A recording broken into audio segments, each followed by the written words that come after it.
உழவனின் தோழனை வளர்க்கும் தமிழ் உறவுகளுக்கு மாட்டுப்பொங்கல் நல்வாழ்த்துக்களை தெரிவித்துக் கொள்கின்றேன். உணவின்றி நாம் இல்லை, உழவின்றி அந்த உணவில்லை. வாழ்நாள் முழுக்க விவசாய களத்தில் உழைக்கும் ஜீவனை கௌரவிக்கும் நாளே மாட்டுப்பொங்கல். மனிதனின் வாழ்க்கையில் உடன்பிறக்காத சகோதரனாக, தொழுவத்தில் பால் கொடுக்கும் பசுவாக, உழவு களத்தில் ஏர்கலப்பை சுமக்கும் தோழனாக, ஜல்லிக்கட்டில் சீறிப்பாய்ந்து துள்ளி விளையாடும் காளையாக விளங்கும் உயிரினத்திற்கு நன்றி செலுத்தவே மாட்டுப்பொங்கல் கொண்டாடுகிறோம். களைப்பறியாது உழைக்கும் உனக்கு தலைவணங்கி நன்றி கூறுகிறோம். இவ்வுலகில் தாய்ப்பால் அருந்தாமல் இருந்தவர் பலர், வளர்ந்தவர் பலர். பசும்பால் அருந்தாமல் வளர்ந்தவர் இலர். தமிழ் உழவர்களுக்கு அன்பார்ந்த மாட்டுப்பொங்கல் நல்வாழ்த்துக்களை தெரிவித்துக் கொள்கின்றோம். அதாவது இந்த பசுமாடு என்பது 6 அறிவு மனிதருக்கு இருந்தால் அதற்கு 5 அறிவு தான். இருந்தாலும் அதோடைய நன்மைகளை நம்ம சொல்லவே முடியாது. இப்போ நம்ம ஒரு வீடு பால் காய்ச்சினாலும் சரி, ஒரு கோவில் கும்பாபிஷேகம் பண்ணாலும் சரி, அந்த மாதிரி ஒரு முக்கியமான விசேஷங்களுக்கு அது முன்னாடி நம்ம வீட்டுக்குள்ளே இப்போ வீடு பால் காய்ச்சினோம், ஒரு புதுமனை புகுவிழா நடத்துகிறோம், ஒரு கடை திறப்பு விழா பண்ணுறோம், எதுவாக இருந்தாலும் அது முன்னாடி அதுக்கு நம்ம பூஜை பண்ணிட்டு, ஒரு கோவில் கும்பாபிஷேகத்தில் கூட அதுதான் அந்த அளவுக்கு கோமாதா, அது ஒரு மாதா தாயாக, எல்லா தாய்க்கும் தாயாக விளங்குகிறது. அது மட்டுமல்ல, பல குழந்தைகளுக்கும் அது தாயாக இருந்து பால் கொடுத்து வருகிறது.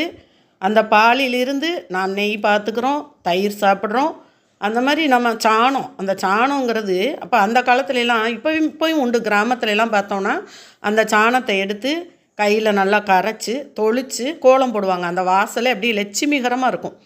அந்த மாதிரி அந்த கோமயத்தை இன்னைக்கு அளவுலையும் நம்ம அந்த கோமயம் கூட நமக்கு பயன்படுகிறது. அந்த கோமயம் பல விதத்தில் அது ஒரு தீட்டுக்கு அளிக்கிறது ஒரு இதுவாகவும், ஒரு புண்ணிய நீராகவும் நமக்கு அது பயன்படுகிறது. நம்ம ஒரு புண்ணியாசனம் பண்ணாலும் சரி, ஒரு எந்த விசேஷனாலும் சரி, அந்த கோமயத்தையும் கொண்டு வாங்கன்னு சொல்லுவாங்க ஐயர்கள். அந்த கோமயத்தையும் நம்ம எடுத்துகிட்டு நம்ம வீடு ஃபுல்லாக தீர்த்தம் எல்லாம் கலந்து தொளித்தோன்னா நமக்கு தீட்டு கழியும் சொல்கிறது ஐதீகம். அந்த அளவுக்கு அதோட ஒவ்வொரு பொருளும், அது கொடுக்குற பொருள், அது கறக்கிற எல்லா பொருளுமே நமக்கு நம்ம வாழ்க்கைக்கு ஒரு இன்றியமையாததாகவும் முக்கியமானதாகவும் கருதப்படுகின்றது. அந்த பசுமாட்டுக்கு நன்றி சொல்கிற நாள் தான் இந்த மாட்டுப்பொங்கல். ஒவ்வொரு வருடமும் நம்ம முதல் நாள் தை பிறந்த உடனே தைப்பொங்கல்னு கொண்டாடுறோம். அந்த மறுநாள் நம்ம மாட்டுப்பொங்கல் அப்படின்னு சொல்லி கொண்டாடுறோம். இந்த மாட்டுப்பொங்கல் அப்படிங்கிறது ஒவ்வொரு உழவர்களுக்கு ஒரு சிறந்த ஒரு விசேஷமான நாள்.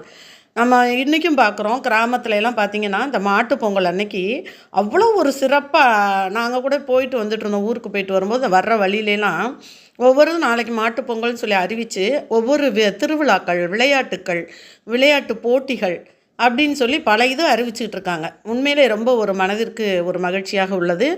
அந்த அளவுக்கு ஒரு நன்மை தரக்கூடிய, அதாவது இந்த ஜீவனுக்கு நம்ம ஒரு நன்றி செலுத்துகிற நாள் இந்த மாட்டுப்பொங்கல். எனவே நாம் அனைவரும் இணைந்து இந்த பசுமாடை வணங்குவோம்.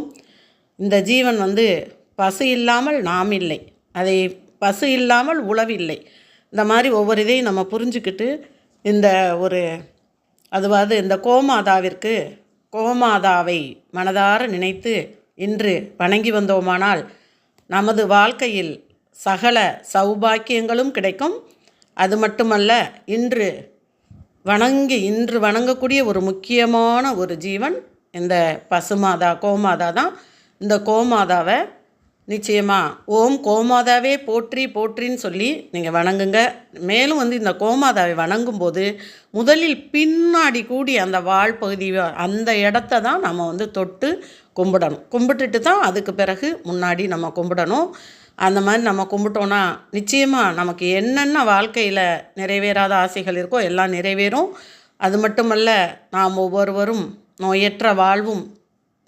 நோயற்ற வாழ்வும் குறைவற்ற செல்வமும் பெற்று பல்லாண்டு பல நூறாண்டு வாழ இன்று நமது கோமாதாவை பூஜிப்போம், நம் வாழ்க்கையில் உயர்வோம், சீரும் சிறப்புமாய் வாழுவோம். இதே போல் அடுத்த ஆண்டும் நாம் இருக்க வேண்டும், நாம் எல்லா செல்வங்களும் பெற வேண்டும் என்ற நோயற்ற வாழ்வோடு இருக்க வேண்டும் என்று அவற்றை கையெடுத்து வணங்குவோம். நிச்சயமாக நமக்கு சகல சௌபாக்கியங்களையும் நமது கோமாதா நமக்கு அளிப்பார்கள். கோமாதா எங்கள் குலமாதா, குலமாதர் நலம் காக்கும் குணமாதான்னு ஒரு பாட்டே இருக்குது. கோமாதா எங்கள் குலமாதா, குலமாதர் தனை காக்கும் குலமாதா, வண்ண கோமாதா, கோமாதா எங்கள் குலமாதா அப்படின்னு பாட்டு இருக்குது. இந்த கோமாதாவை இன்று அனைத்து மங்கையர்களும் அனைவரும் வணங்கி அனைவரது இல்லங்களிலும் உள்ளங்களிலும் மகிழ்ச்சி பொங்க வணங்குவோம். நிச்சயமாக இந்த உழவர்களுக்கு மீண்டும் மீண்டும் நன்றியினை தெரிவித்துக்கொள்வோம், வாழ்த்துக்களை தெரிவித்துக்கொள்வோம். அது மட்டுமல்ல, அனைத்து மக்களுக்கும், உலகத்தில் உள்ள அனைவருக்கும், ஆன்மீக உறவுகளுக்கும் மாட்டுப்பொங்கல் நல்வாழ்த்துக்களை தெரிவித்துக் கொள்கின்றேன். நன்றி.